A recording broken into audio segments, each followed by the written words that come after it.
नमस्कार, जय हिंद, वंदे मातरम साथियों, सभी भाइयों का एक वार्म वेलकम, स्वागत है आप सभी का। चलिए स्टार्ट करते हैं। आज हम जीएस पढ़ने वाले हैं, जो कि सभी एग्जाम के लिए बहुत महत्वपूर्ण होने वाली है। तो चलिए शुरुआत करते हैं पहले वीडियो से। दोस्तों ये पहला वीडियो है और ये वाले क्वेश्चन बहुत इंपॉर्टेंट हैं सभी एग्जाम के लिए। आप सभी का स्वागत है इस वीडियो में। तो हमारा यूट्यूब चैनल का कौन सा है? सुपीरियर शुभम। तो इस यूट्यूब चैनल में आप सभी का बहुत बहुत स्वागत है। चलिए, तो आपके सामने पहला प्रश्न कौन सा है? सूर्य में ऊर्जा का सृजन किस कारण होता है? क्या पूछ रहा है? सूर्य में ऊर्जा का सृजन किस कारण होता है? तो आप बताइए किस कारण होता है? तो इसका आंसर क्या हो जाएगा? नाभिकीय संलयन। बी ऑप्शन बिल्कुल करेक्ट आंसर हो जाएगा। और साथियों, ये रेडियो एक्टिविटी जिससे हेनरी बैक्यूरेल संबंधित हैं। और नाभिकीय विखंडन पर क्या करता है? परमाणु बम जो है वो काम करता है। परमाणु बम किस पर काम करता है? नाभिकीय विखंडन पर। और कृत्रिम रेडियो सक्रियता जैसी कोई चीज़ अभी तक तो ब्रह्मांड में ऐसी नहीं है। जो भी है रेडियो एक्टिविटी है, कृत्रिम या प्राकृतिक, कोई फर्क नहीं पड़ता। चलिए अगले क्वेश्चन पे चलते हैं। अगला ये करेक्ट आंसर क्या हो जाएगा आपका? नाभिकीय संलयन। चलिए आगे देखते हैं। हाँ, तो दूसरा प्रश्न है आपके सामने। भारतीय संविधान की जो 7th अनुसूची है वह किससे संबंधित है? आपको कमेंट करके बताना है। जो 7वीं अनुसूची है भारतीय संविधान की, वह निम्न में से किससे संबंधित है? तो इसका करेक्ट आंसर क्या हो जाएगा दोस्तों? राज्य सूची। किससे? केंद्र राज्य सूची। वह क्या है? समवर्ती सूची से संबंधित है। और राज्यसभा कौन से अनुच्छेद में, आपको कमेंट करके बताना है। और हमारे भारतीय संविधान में कितनी वर्तमान में 22 भाषाओं का क्या है? उल्लेख है। चलिए अगले क्वेश्चन पे पढ़ते हैं। तो करेक्ट आंसर क्या हो जाएगा? केंद्र सूची, राज्य सूची एवं समवर्ती सूची। चलिए आगे बढ़ते हैं। ये वाला क्वेश्चन है आपके सामने। गाय के दूध का रंग किसकी उपस्थिति के कारण हल्का पीला होता है? गाय के दूध का रंग किसकी उपस्थिति के कारण कैसा होता है दोस्तों? हल्का पीला होता है। तो इसका आंसर क्या हो जाएगा? केरोटीन इसका सही आंसर हो जाएगा। और आपने एक नाम सुना होगा कि राइबोफ्लेविन, है ना? तो राइबोफ्लेविन किस विटामिन का वैज्ञानिक नाम है? ये आपको कमेंट करके बताना है। चलिए आगे देखते हैं अगली वीडियो में। 2 क्वेश्चन आप कमेंट करके बताएं। चलिए, ये कैरोटीन क्या है? सही आंसर है। चलिए आगे देखते हैं। भारत की पंचायती राज व्यवस्था के कितने स्तर हैं? कितने स्तर हैं दोस्तों? पंचायती राज व्यवस्था के कितने स्तर हैं? इसका आंसर क्या हो जाएगा? ऑप्शन नंबर बी, 3 स्तर हैं। और पंचायती राज व्यवस्था, पंचायती राज दिवस कब मनाया जाता है? तो आपको ध्यान रखना है कि 24 अप्रैल को हम क्या करते हैं? पंचायती राज दिवस के रूप में मनाते हैं। क्यों मनाते हैं? क्योंकि 24 जनवरी 1959 को राजस्थान के नागौर जिले की बगदड़ी तहसील में क्या किया गया था? पंचायती राज क्या किया गया था? लागू किया गया था। चलिए आगे बढ़ते हैं। तो 3 स्तर इसका क्या हो जाएगा? करेक्ट आंसर हो जाएगा। चलिए अब आपके सामने अगला क्वेश्चन है। नीली क्रांति निम्न में से किससे संबंधित है? नीली क्रांति निम्न में से किससे संबंधित है दोस्तों? तो इसका आंसर क्या हो जाएगा? इसका आंसर क्या हो जाएगा? मछली उत्पादन से। नीली क्रांति किससे संबंधित है? मछली पालन से या उत्पादन से, बात ही कही है, ठीक है। और इससे क्या संबंधित है? श्वेत क्रांति। तो आपकी जो श्वेत क्रांति है वो किससे संबंधित है? दूध उत्पादन, यानी क्या है? दुग्ध उत्पादन से संबंधित कौन है आपकी? नीली श्वेत क्रांति क्या है? दुग्ध उत्पादन से संबंधित है। और आपको ध्यान रखना है कि जो वर्गीज कुरियन है वो भी, उन्होंने क्या किया था? श्वेत क्रांति के विकास में महत्वपूर्ण भूमिका निभाई थी। और तिलहन उत्पादन से कौन सी क्रांति संबंधित है? पीली क्रांति, है ना? तो जो पीली क्रांति है वो इससे संबंधित है।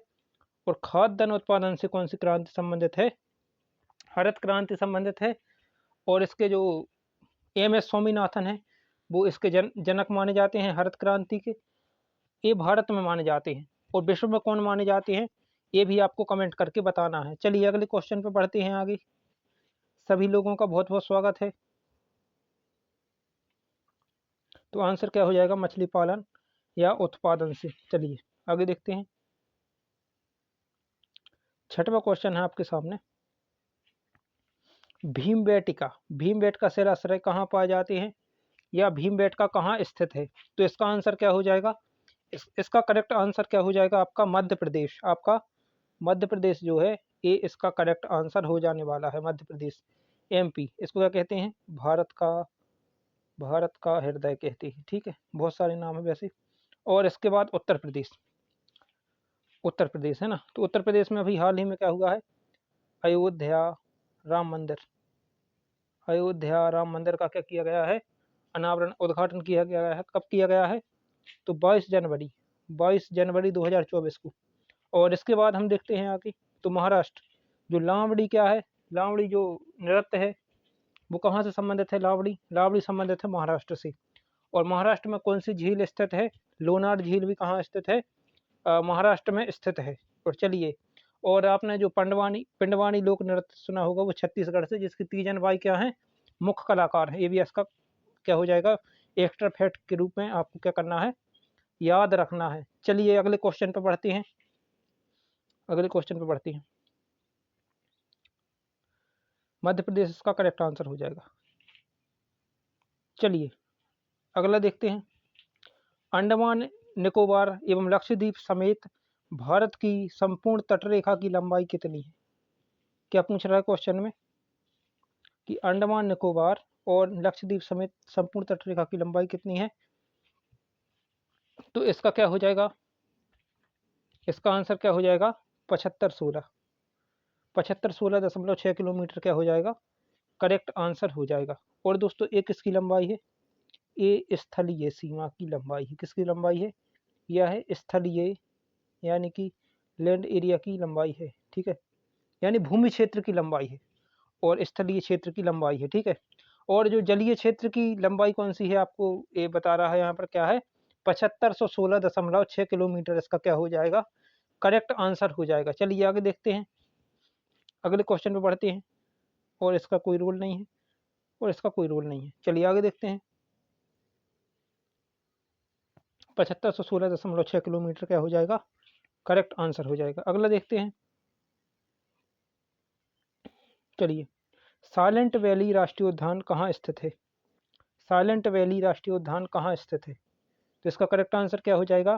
केरल। केरल इसका क्या हो जाएगा? करेक्ट आंसर हो जाएगा। इसको यहाँ पर क्या है? नारियल का उत्पादन, नारियल का उत्पादन सर्वाधिक होता है। मसालों का उत्पादन भी क्या होता है? सर्वाधिक होता है। और साक्षरता में क्या है? प्रथम है कौन सा? केरल। केरल किसमें प्रथम है? साक्षरता में प्रथम है। और उत्तराखंड में कौन सा राष्ट्रीय उद्यान है? एक आपको ध्यान रखना है, कौन सा? राजाजी राष्ट्रीय उद्यान। कौन सा है? राजाजी राष्ट्रीय उद्यान। ठीक है, और फूलों की घाटी राष्ट्रीय उद्यान हो जाएगा, फ्लावर्स वैली जिसको कहते हैं। तो राजाजी राष्ट्रीय उद्यान हो जाएगा, नंदा देवी राष्ट्रीय उद्यान हो जाएगा।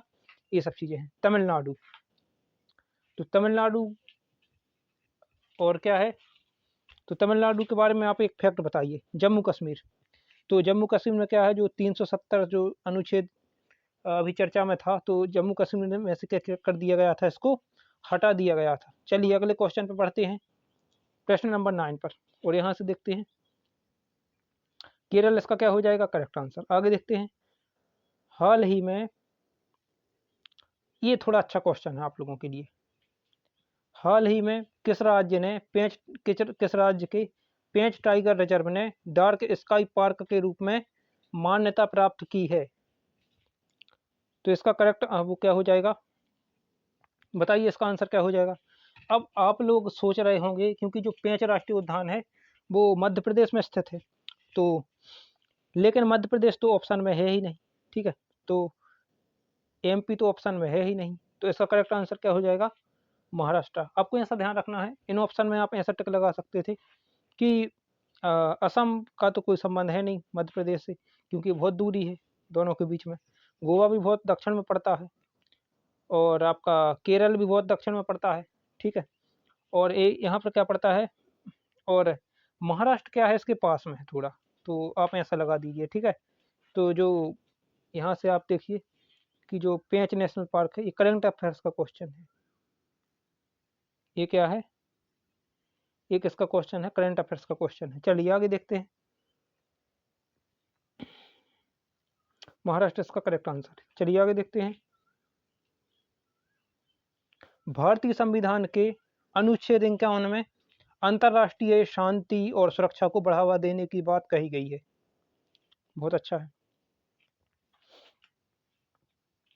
भारतीय संविधान के अनुच्छेद 51 में अंतर्राष्ट्रीय शांति और सुरक्षा को बढ़ावा देने की बात कही गई है। यह अनुच्छेद किससे संबंधित है? तो दोस्तों इसका करेक्ट आंसर क्या हो जाएगा, कौन सा ऑप्शन हो जाएगा? इसका करेक्ट आंसर क्या हो जाएगा, राज्य के नीति निदेशक तत्व।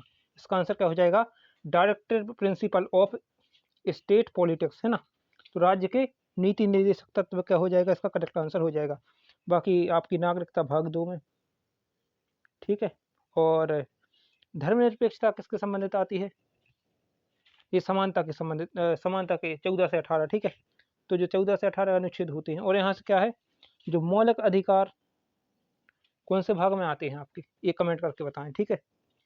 चलिए आगे देखते हैं, रिसर्च करें। तो इसका करेक्ट आंसर क्या हो जाएगा, राज्य के नीति निर्देशक तत्वों से। चलिए,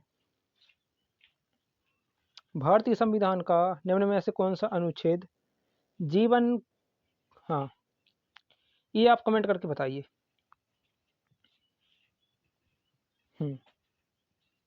भारतीय संविधान की क्या है, भारतीय संविधान की निम्नलिखित में से, भारतीय संविधान का निम्नलिखित में से कौन सा अनुच्छेद जीवन और व्यक्तिगत स्वतंत्रता की सुरक्षा प्रदान करता है? तो इसका करेक्ट आंसर क्या हो जाएगा, आर्टिकल 21, ठीक है। आर्टिकल 21 आपको देखते ही आंसर लगाना है। और 370 किससे संबंधित है, जम्मू कश्मीर के जो स्पेशल वो था, स्पेशल राइट था उसके लिए, कि कोई वहाँ पर भूमि नहीं ले सकता, कोई वहाँ पर निवास, स्थायी निवास नहीं कर सकता, ये सब, ठीक है। और 57 अनुच्छेद और 250 किससे संबंधित हैं, ये आप कमेंट करके बताएं। चलिए आगे देखते हैं, अनुच्छेद 21 करेक्ट आंसर कथकली। बहुत बढ़िया। कथकली, कथकली किस राज्य का शास्त्रीय नृत्य है? तो कितने प्रकार के शास्त्रीय नृत्य हैं, कितने प्रकार के हैं, 8 प्रकार के हैं टोटल, ठीक है। जैसे सत्रिय हो जाएगा, भरतनाट्यम हो जाएगा, ठीक है, कथकली हो जाएगा, कथक हो जाएगा, उड़ीसी हो जाएगा, मणिपुरी हो जाएगा, ऐसे 8 कुल मिला के क्या है, शास्त्रीय नृत्य हैं। यक्षगान ये कर्नाटक का नृत्य है, ठीक है। और असम, असम में कौन सा, सत्रिया लोक नृत्य। इसका करेक्ट आंसर देखते हैं, कथकली कहाँ से संबंधित है, केरल इसका करेक्ट आंसर हो जाएगा, ऑप्शन नंबर बी। चलिए आगे देखते हैं, अगले क्वेश्चन पे पढ़ते हैं। केरल इसका करेक्ट आंसर है। और रानी रुद्रमा देवी का संबंध, रानी रुद्रमा देवी का संबंध किस राजवंश से है? तो रानी रुद्रमा देवी किससे संबंधित हैं, किससे संबंधित हैं, काकतीय राजवंश। इसका सी ऑप्शन करेक्ट हो जाएगा, काकतीय राजवंश, है ना। और चोल, वो राजेंद्र चोल का नाम आपने सुना होगा, ठीक है। तो वो इससे संबंधित हैं, चोल वंश से। चलिए अगला बढ़ते हैं, काकतीय राजवंश करेक्ट आंसर है। हाँ ये बताइए, ये बहुत इंपॉर्टेंट। ओहो साथियों, इस क्वेश्चन में थोड़ा सा गलती हो गई है, बहुत बड़ी मिस्टेक हो गई है। तो आपको किस नदी को, ठीक है, तो किस नदी को उसके उद्गम स्थान पर भागीरथी के नाम से जाना जाता है, बताइए। तो आप लोगों का ऑप्शन सी भी सही है और ऑप्शन डी भी सही है। तो जो लोग ऑप्शन सी और डी कह रहे हैं, उनका बिल्कुल करेक्ट आंसर क्या हो जाएगा, 14 का। जो भी व्यक्ति विद्यार्थी ऑप्शन नंबर सी और डी लगा रहे हैं, उनका बिल्कुल करेक्ट हो जाएगा, ठीक है। और सिंधु, ब्रह्मपुत्र नदी कहाँ से निकलती है, तिब्बत के पठार से, है ना, यारलुंग से। चलिए, और सिंधु नदी, सिंधु नदी क्या है, इंडस रिवर। अच्छा, इसके नाम पर क्या है, हमारे भारत का नाम क्या पड़ा है, इंडिया, इंडस रिवर। ठीक है, चलिए बढ़ते हैं। इसका करेक्ट आंसर क्या हो जाएगा, गंगा। तो जिसका भी गंगा, जिसने ऑप्शन सी या डी लगाया है उसका भी करेक्ट हो जाएगा। ये मिस्टेक से टाइप हो गया है। चलिए हाँ, आत्मीय समाज की स्थापना निम्न में से किसने की। तो यहाँ से देखते हैं, तो आपको बताना है कमेंट करके कि आत्मीय समाज की स्थापना किसने की निम्न में से। तो चलिए सबके बारे में जान लेते हैं। डॉक्टर भीमराव अंबेडकर संविधान की संविधान संविधान की प्रारूप प्रारूप समिति के अध्यक्ष, इसके साथ साथ कानून मंत्री। तो प्रथम कानून मंत्री कौन थे, बाबा साहब भीमराव अंबेडकर। और स्वामी विवेकानंद, आपको याद होगा 1893 का अमेरिका का सम्मेलन, शिकागो विश्व धर्म सम्मेलन, तो ये स्वामी विवेकानंद जी ने किया था। और साथ ही साथ इन्होंने रामकृष्ण मिशन की भी स्थापना की थी। और इसके साथ साथ राजा राम मोहन राय और दयानंद सरस्वती, तो ये ब्रह्म समाज से संबंधित है। ब्रह्म समाज, सती प्रथा का विरोध, इन सबसे कौन संबंधित हैं, राजा राम मोहन राय, राजा राम मोहन राय। ठीक है, और 1828 में सती प्रथा का विरोध, आत्मीय आत्मीय समाज नहीं, ब्रह्म समाज। ठीक है, ब्रह्म समाज और आत्मीय समाज, इन दोनों की क्या है, किसने किया, राजा राम मोहन राय। तो यहाँ से हम, तो इसका करेक्ट आंसर क्या हो जाएगा। और दयानंद सरस्वती ने क्या किया था, बताइए, दयानंद सरस्वती किससे संबंधित हैं, वेदों की ओर लौटो, वेदों की ओर लौटो का नारा किसने दिया था, स्वामी दयानंद सरस्वती। और आप कमेंट करके बताइए कि स्वामी दयानंद सरस्वती ने कौन से समाज की स्थापना की थी, आर्य समाज। ठीक है, तो आर्य समाज किससे संबंधित है, आर्य समाज की स्थापना किसने की थी, स्वामी दयानंद सरस्वती जी ने। चलिए आगे बढ़ते हैं। आत्म समाज पूछा है, तो आत्म समाज क्या हो जाएगा, तो इसका आंसर क्या हो जाएगा, राजा राम मोहन राय, सी ऑप्शन।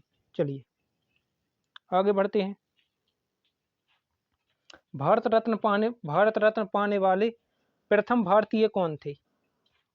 ठीक है, भारत रत्न पाने वाले, तो चलिए देख लेते हैं। डॉक्टर राजेंद्र प्रसाद, 2 बार भारत के राष्ट्रपति बनने वाले प्रथम व्यक्ति। भारत के राष्ट्रपति पद पर आसीन रहने वाले प्रथम व्यक्ति कौन थे आपके, डॉक्टर राजेंद्र प्रसाद। महात्मा गांधी, ये आंदोलन के लिए जाने जाते हैं, जो कि कम से कम 21 वर्ष दक्षिण अफ्रीका में रहे। इन्होंने भारत की स्वतंत्रता के लिए बहुत सारा काम किया। और 1948 में नाथूराम गोडसे ने इनको गोली मार दी 30 जनवरी को। ठीक है, और डॉक्टर भीमराव अंबेडकर, अभी इनके बारे में हम बता कर आए हैं, कानून मंत्री, संविधान की समिति के अध्यक्ष, कौन सी, प्रारूप। ठीक है, यानी ड्राफ्टिंग कमेटी। और इसके बाद डॉक्टर सर्वपल्ली राधाकृष्णन, ये इसका करेक्ट आंसर हो जाएगा इस क्वेश्चन का। ठीक है, डॉक्टर सर्वपल्ली राधाकृष्णन महोदय है ना, तो डॉक्टर कहाँ गया, doctor Sarvepalli Radhakrishnan correct answer हो जाएगा। ठीक है, और ये क्या है, ऐसे उपराष्ट्रपति जो भारत के राष्ट्रपति बने वो कौन है, डॉक्टर सर्वपल्ली राधाकृष्णन जी। चलिए अगले क्वेश्चन पर बढ़ते हैं। अगला क्वेश्चन आपके सामने बहुत आसान है वैसे। ठीक है, चलिए देखते हैं। अकबरनामा, अकबरनामा। ठीक है, अकबरनामा के लेखक कौन है। तो दोस्तों यहाँ से आपका अब्बास खान और केली खान, इन सब का नाम तो अभी तक एग्जाम में आया नहीं। चलिए 2 ऑप्शन में से बताइए कौन है। बताइए, तो इसका करेक्ट आंसर क्या हो जाएगा, अबुल फजल, बी ऑप्शन करेक्ट आंसर है। और बदायूनी कौन है, एक प्रकार के अनुवादक हैं, कौन से, जो कि किसी भी भाषा, मतलब हिंदी से क्या करते हैं, फारसी भाषा में क्या करते हैं, अनुवाद करते हैं।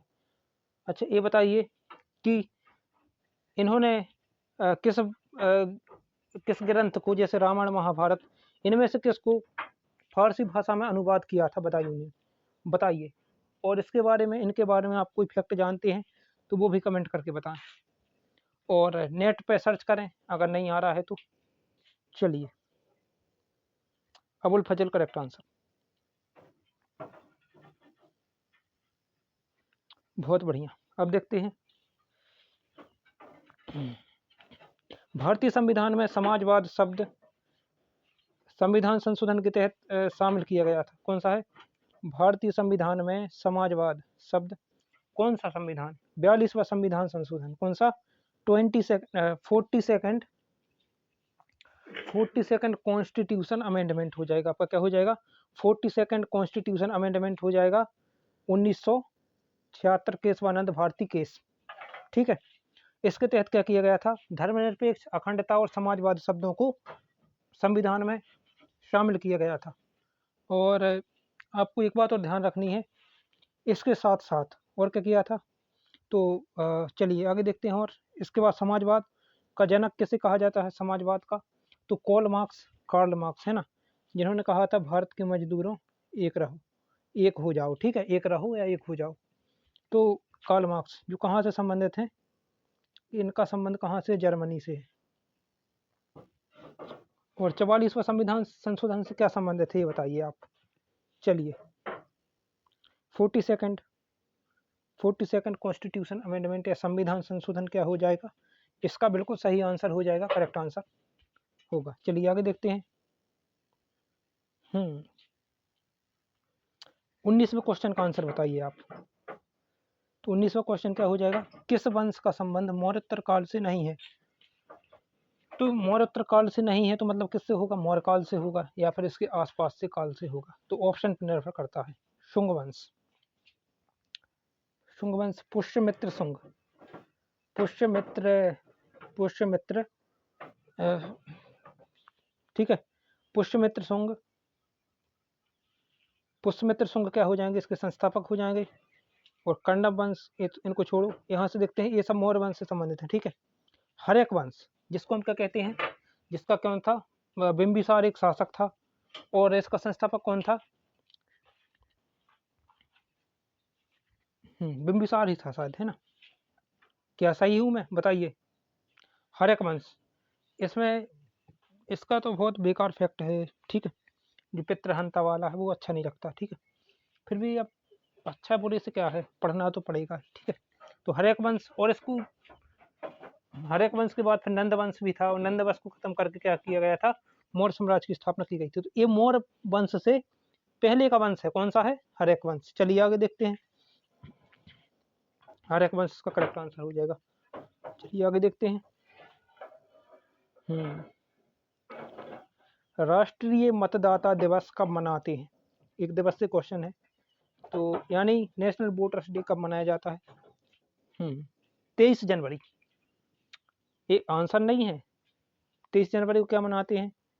पराक्रम दिवस। पराक्रम दिवस 23 जनवरी, सुभाष चंद्र बोस की जन्म जयंती पर। चलिए, और 24 जनवरी राष्ट्रीय बालिका दिवस कब मनाते हैं? 24 जनवरी। 25 जनवरी मतदाता दिवस, वोटर्स डे।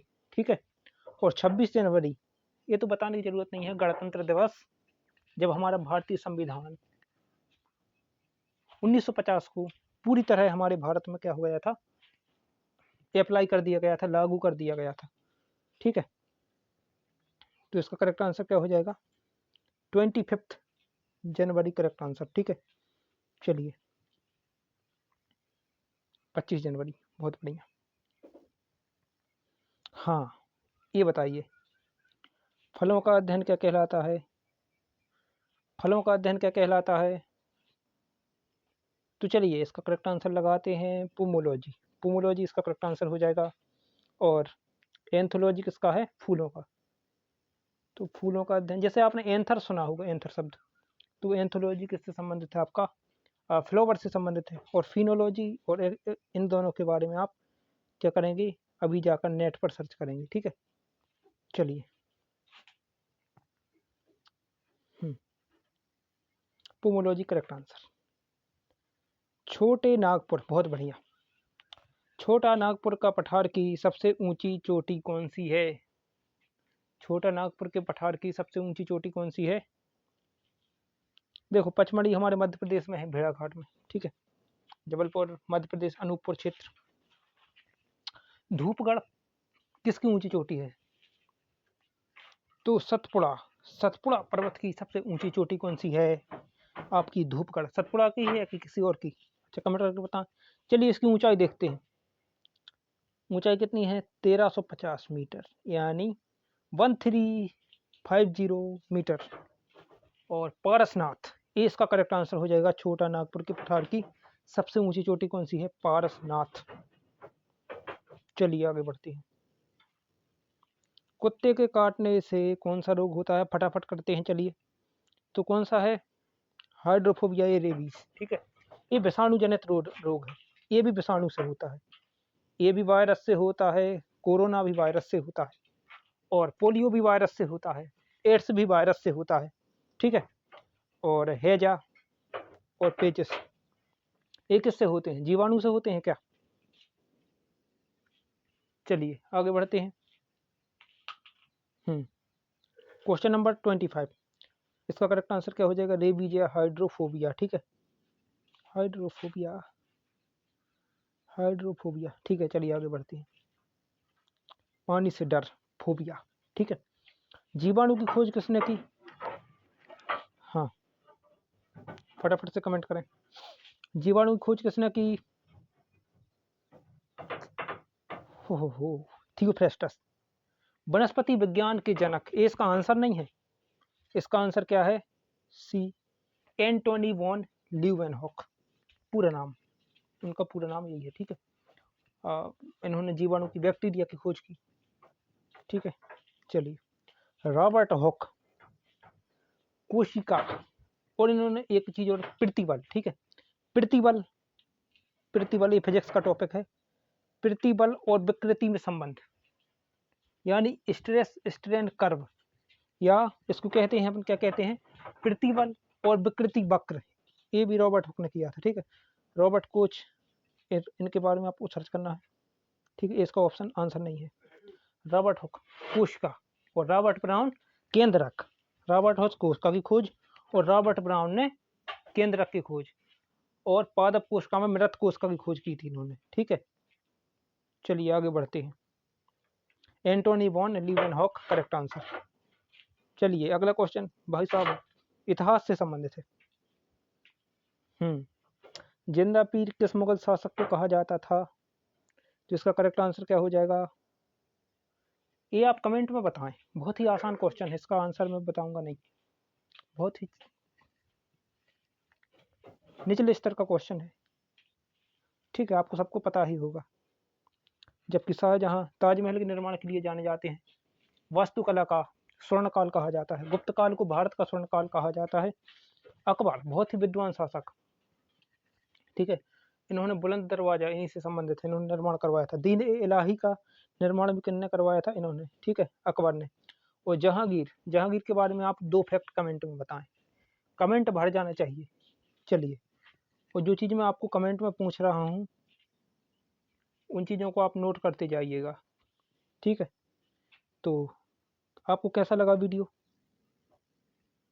सभी को जय हिंद, जय भारत। ठीक है, मैं शुभम आपसे विदा लेता हूँ। फिर अगले वीडियो में मिलते हैं ऐसे ही क्वेश्चन के साथ। जय हिंद, जय भारत, वंदे मातरम भाई लोगों।